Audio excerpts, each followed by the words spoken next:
simulan na po agad natin. Ito pong ating talakayan. Dito sa nakita natin mga kababayan na mga balita katulad nito. Alam nyo ba mga kababayan, may lihim na hidwaan pala. Di umano, may lihim na galit mga kababayan or sama ng loob etong si Panelo dito po kay Harry Roque. Mamaya aalamin natin kung bakit mga kababayan at kung ano yung mga posibleng dahilan kung bakit may sama ng loob etong si Panelo dito po kay Harry Roque. At dito makikita din natin mga kababayan, hindi lang po kay Harry Roque may sama ng loob etong si Panelo, kung hindi pati din po kay Senator Amy Marcos. So ngayon, kung titingnan ninyo, may lumabas po na balita kahapon galing po sa 1PH. Sabi po dito mga kababayan, diretsang sinabi ni dating Chief Presidential Legal Counsel Salvador Panelo na hindi niya kilala si Attorney Harry Roque. Nang tanungin kung may samaan ba sila ng loob. Sabi pa dito, nang usisain kung paano niya hindi kilala si Roque, gayong 6 na taon na silang magkasama sa gobyerno, sagot ni Panelo, it does not mean na magkakilala kayo.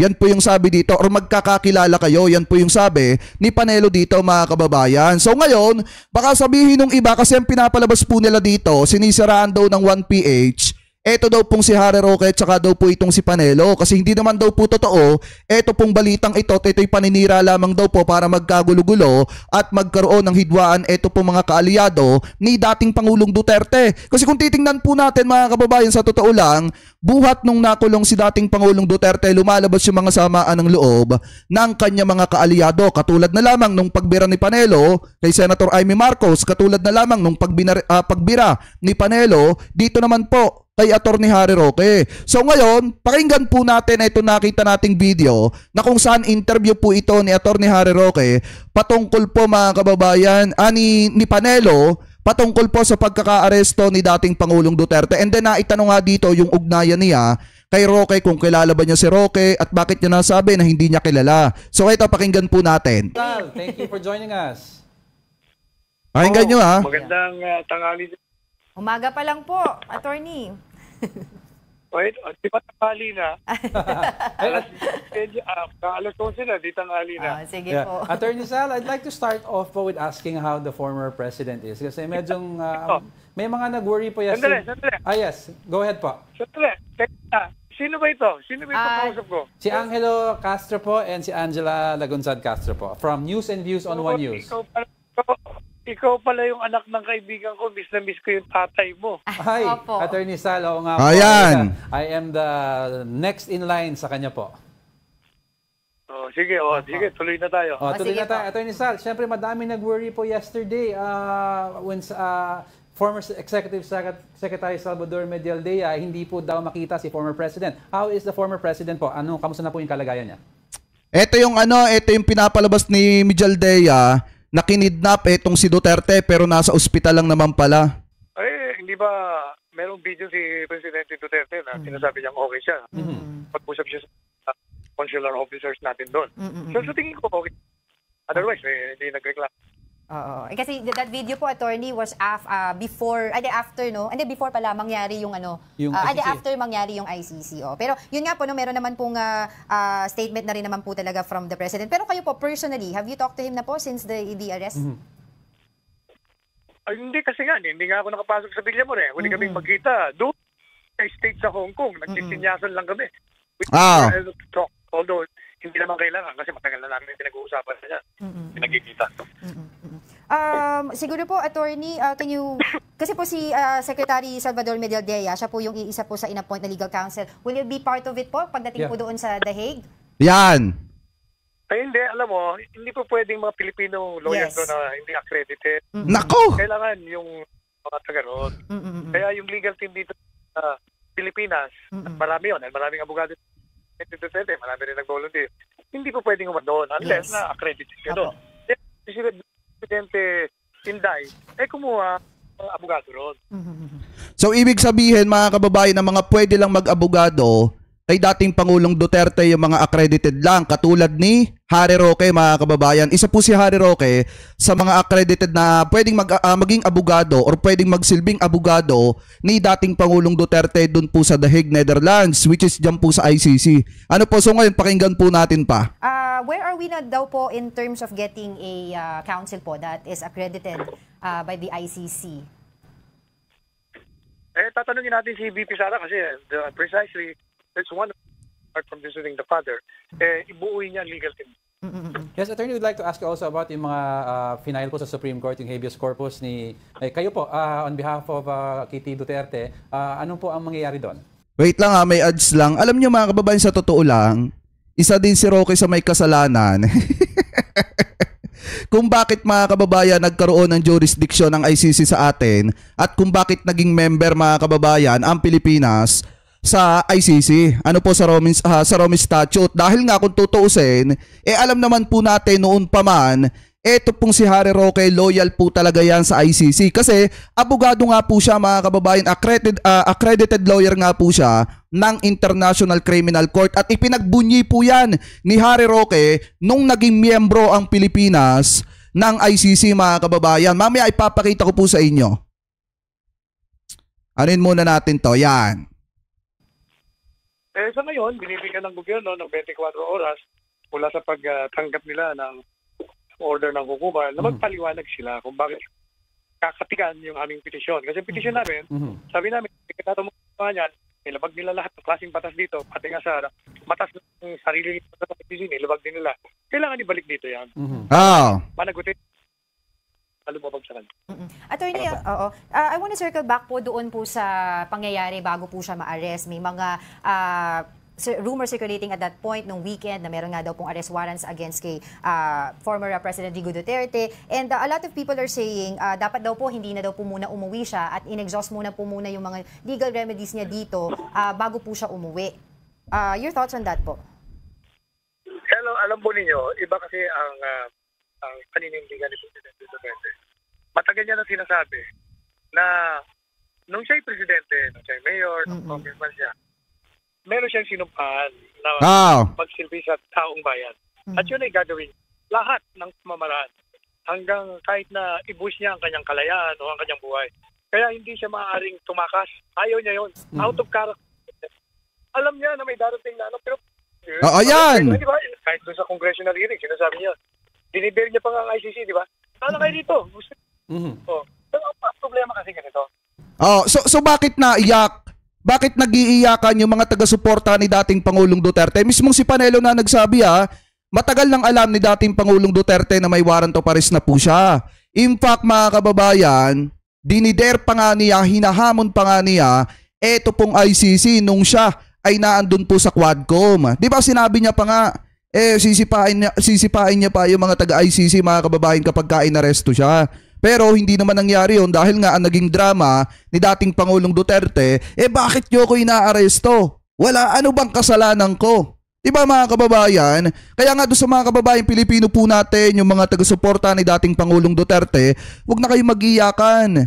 Aminin man ninyo or hindi, mismong si dating Pangulong Duterte ang gustong-gusto na rin na siya po ay maaresto ng sa bisa ng warrant of arrest ng ICC na ipinadaan sa Interpol. Kasi nung nasa Quadcom siya, hinahamon niya ang mga taga-ICC na maglabas na ng arrest warrant. So ngayon, sinasabi ni Panelo na matagal na daw po yan. Alam ni dating Pangulong Duterte na may lalabas talaga na warrant of arrest laban po sa kanya. Ang ICC pala doon, nilabag ng ating gobyerno ang sa ating sabagat ang dayuhan, walang jurisdiction, ikaw mismo ang nagpakanulo sa mamamayan mo. Nakiusap sa Interpol. Okay? Ang Interpol naman nakiusap sa ating mga pulis na tulong kasi wala naman silang kapangyarihan mag-aresto. Kaya dapat So, ipinagkanulo nila si Presidente. Pero, meron tayong malusog na legal system. Sino nagsabi niyan? Ang gobyerno natin mismo. Sabi ni President Junior, wala kayong jurisdiction, hindi kami magko-cooperate in whatever form or shape. Pero anong ginawa niya? Hindi lang kayo nag-cooperate, kayo mismo ang gumawa. At kita nyo sa aming lahat na may jurisdiction.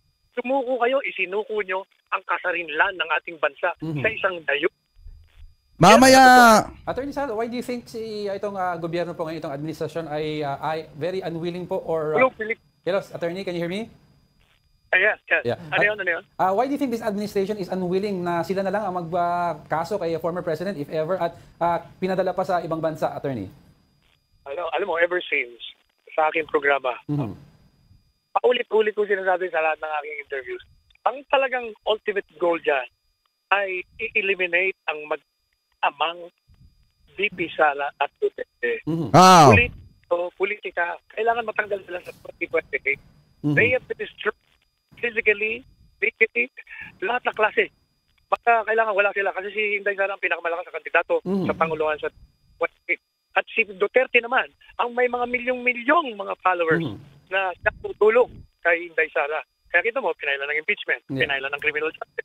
Eto naman si Duterte. hindi, alam nyo, sa totoo lang mga kababayan may mga nakakausap ako na mga nakikisimpatya kay dating Pangulong Duterte. Eto, totoo lang to mga kababayan, itong sasabihin ko sa inyo. Ngayon, tinanong ko yung mga nakikita ko, lalo na yung mga friend ko sa Facebook, na nakikita ko nagpo-post about doon sa mga drama ni na dating Pangulong Duterte, buhat nung naaresto, etong si dating Pangulong Duterte. Tinatanong ko, sabi ko, sinusuportahan nyo ba yan? Ang sinasabi nila, hindi, nakikisimpatya lang kami kasi naaawa kami kay former president.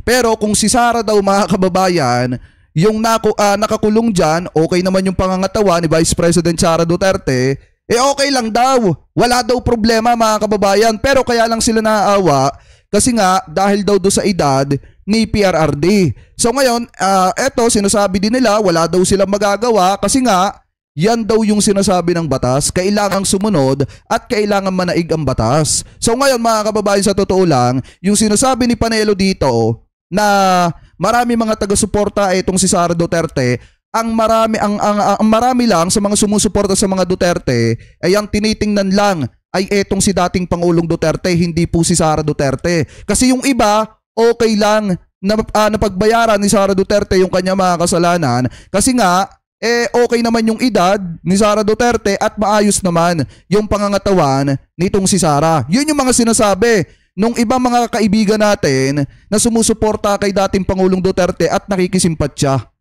Pero kung si Sara lang daw, wala daw problema, kailangan daw talagang managot. Binanatan din, nakakulong na ngayon. Yan talagang goal, wala naman.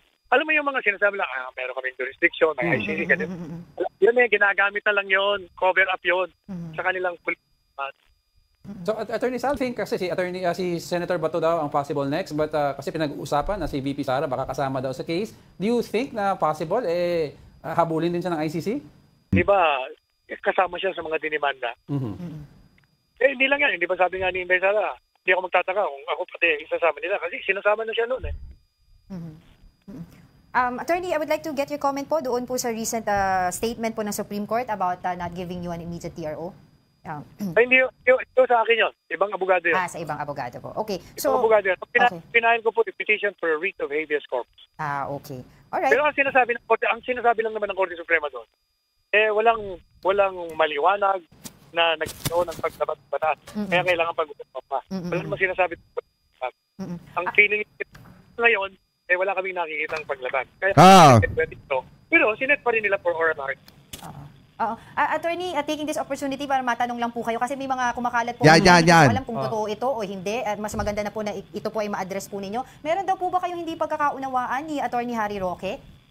Kasi meron pong nakita po doon, tinanong daw po kayo kung sino si Harry Roque, about Harry Roque, and you said, who is he? Tinatanong din kita. Ano po? Tinatanong din Tinatanong din kita. Ito ba yun? Sino ba? Ouch! Ano po nangyari? Baka naman po pwede niyong i-share. Hindi ko nga kilala. Magkasama po kayo sa gobyerno ni President Duterte 6 years ago. Ibig mo lahat ng mga nandiyan sa at kilala mo yung what? Magkasama kayo sa cabinet meeting everyday, halos everyday. At ouch! Saan magkakilala kayo? Sige. What happened there? Sige, we'll leave it at that. Nako! Eto na nga mga kababayan. Kumpirmado, may sama ng loob si Panelo kay Harry Roque. Siguro mga kababayan, syempre alam naman natin, Eto kasing si Harry Roque pwede maging abogado ni dating Pangulong Duterte, pwede siyang magdepensa. Samantalang etong si Panelo, mga kababayan, hindi po pwede. At saka kung matatandaan nyo, di ba nung kasagsagan mga kababayan, sa totoo lang, nung kasagsagan ng issue ng gentleman's agreement, silang dalawa ang halos nagpapalitan ng salita, kaya napapahamak etong si dating Pangulong Duterte. Kasi sinasabi ni Harry Roque, kung matatandaan ninyo, meron naman nga talagang kasunduan. Hindi daw secret deal yun. Gentleman's agreement daw po yun sa pagitan ng gobyerno ni PRRD at sa pagitan ng gobyerno ng China, mga kababayan.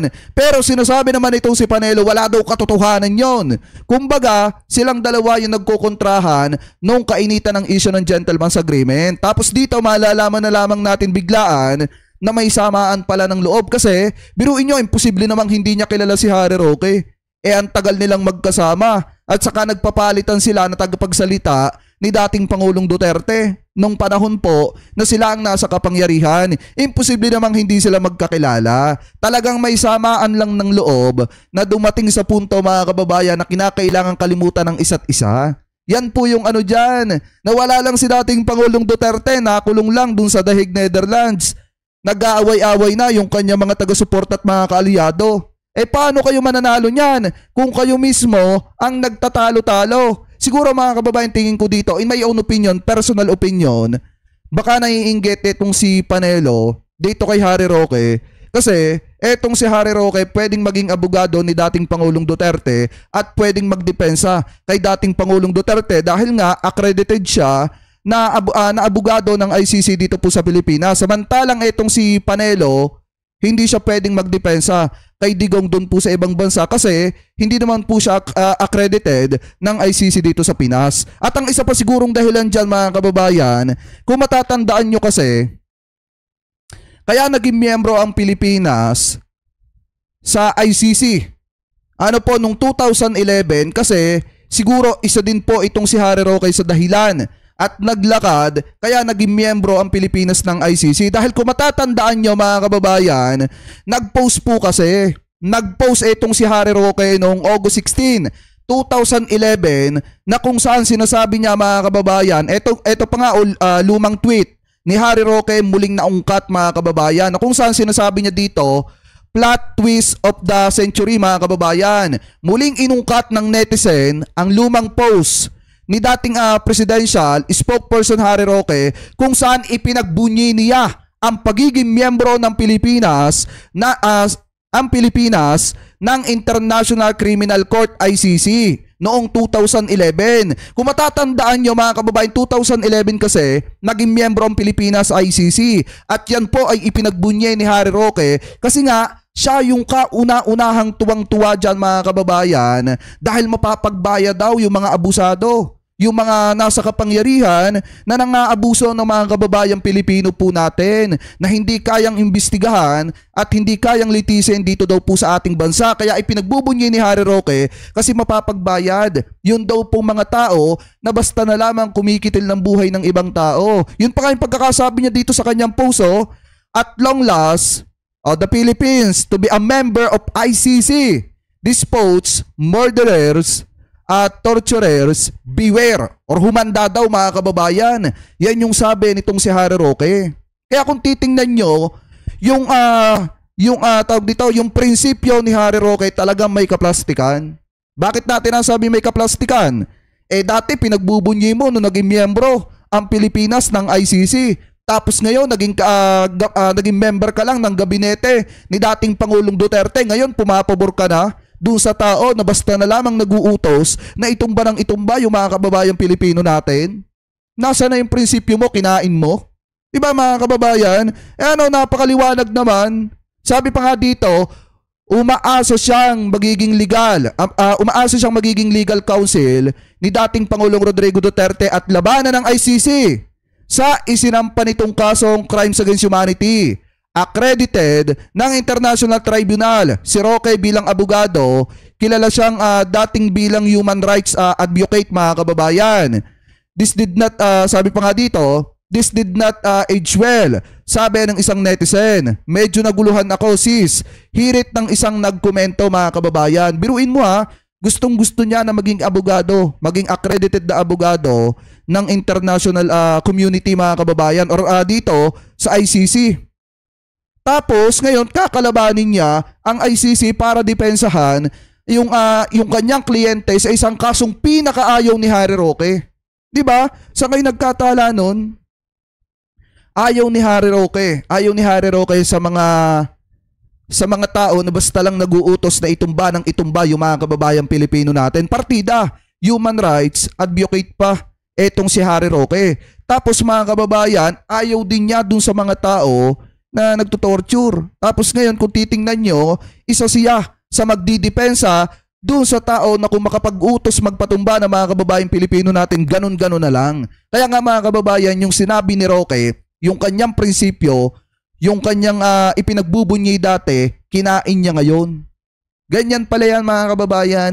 Ngayon kung napagtanto, siguro kaya naiinis sa kanya, etong si Panelo kasi may kaplastikan.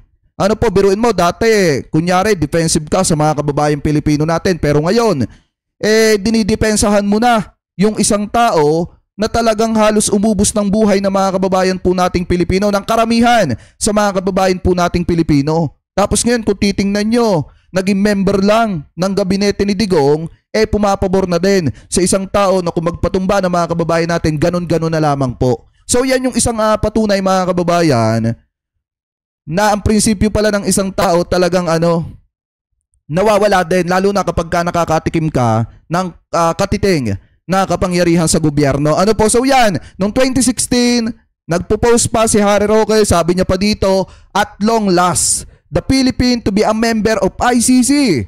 Despots, murderers, torturers, beware, o maghanda daw po. Tapos ngayon, ipinagtatanggol niya yung tao, or ipagtatanggol niya yung tao na gano'n na lamang po magpatumba ng mga kababayan natin at lumabag ng karapatang pantao. Ano po? So ngayon siguro yan yung dahilan kung bakit nang gagalaite etong si Panelo dito kay Roque. Kasi siguro nararamdaman ni Panelo na may itinatagong kaplastikan di umano eto pong si Roque.